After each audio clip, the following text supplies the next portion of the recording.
Hello, my name is Raven McKnight, and this is the first video/podcast episode of my YouTube channel called The Theory of Time Travel.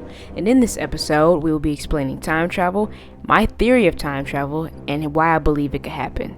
Now, the first thing we need to start off with for our sci-fi people who may not know what time travel is or may not be sci-fi lovers at all, because sometimes you might discover things on YouTube. So, time travel. Time travel, as many may know, is an idea that a machine created in science and research can send people forwards and backwards in time.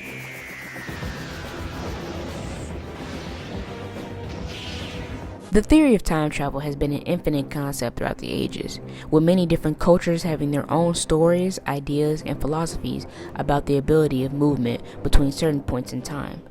Many cultures only believing in the capability of time traveling forward in time via magic, religion, meditation, and even intense sleep. The scientific and commonly known idea behind the concept of time travel, however, is the prospect of human beings gaining the ability to travel throughout the fabric of time, forwards and backwards, with a scientifically manufactured machine, commonly known as the time machine. And now that I've explained time travel, maybe give a little refresher to our sci-fi lovers as well, explaining it to our possible non-sci-fi lovers.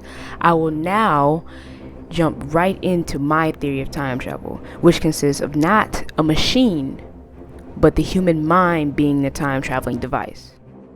The human mind is a very detailed and complicated organ and has multiple lobes to it that make it work. We have the occipital lobe, the parietal lobe, the frontal lobe, and the temporal lobe.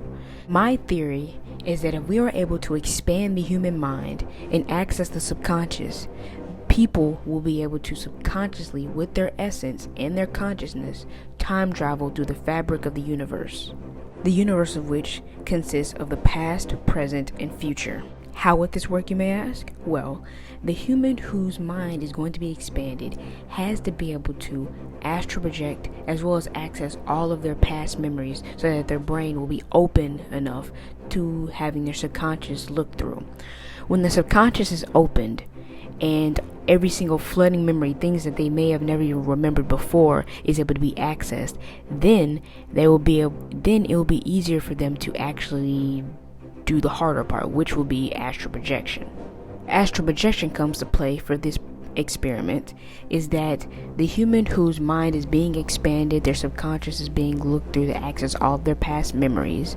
Astral projection is how they connect their consciousness and their essence into the timeline, if this makes sense.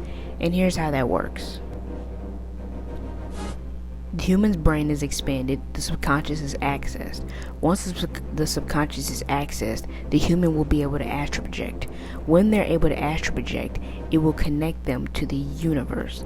Now, the universal mind theory is something I will be explaining in a later it's something that I will be explaining in a later podcast. But for now, I will just tell you the universal mind theory, aka the theory of everything, is where the human mind, as well as everything else in the entire world, space, time continuum, everything's connected to the universe. Basically, we are all one with the universe, even if we do not know it. And how this is possible is that when the patient whose mind has been expanded to time travel is fully connected to the universe, they will be able to astral project and connect to the timeline, which is also a part of the universe. Once they are connected to the timeline that is also the universe, they will be able to go forward and backwards in time via their essence, aka their consciousness. When this ability is successful, the humans whose mind was expanded and has been able to then time travel will be able to kind of become a part of the different times that they leave off in, such as if they go back to the 50s, they will be in the 50s, and not their body but their essence, kind of going along as in a spiritual way, which is also part of astral projection, which is something I will also further dive into in detail in a later in a later episode. So, to bring my theory of time travel to an overall conclusion, it is my theory that it is the human mind that is the time traveling device, not a machine that can be manufactured or built or anything like that. The human mind is the time traveling device. As I explained, the brain is a very, very, very, very, very powerful organ. And this organ, there's so much we don't know about it. So much that we as people still haven't even discovered yet. So, using astral projection, the expansion of the subconscious through the cerebral, as well as the universal mind theory, aka the theory of everything, all of these combined together can further prove that time travel is possible through the human subconscious. Not to mention, there are also various amounts of cultures that have their own theories of time travel that are very similar to my theory as well. It's their philosophies mixed into one. So, this is the end of this episode, but follow me back next week where I will be explaining my theory to other people and asking for their opinions on it, as well as getting feedback of what they possibly think time travel is. So, until next week, thank you and see you then.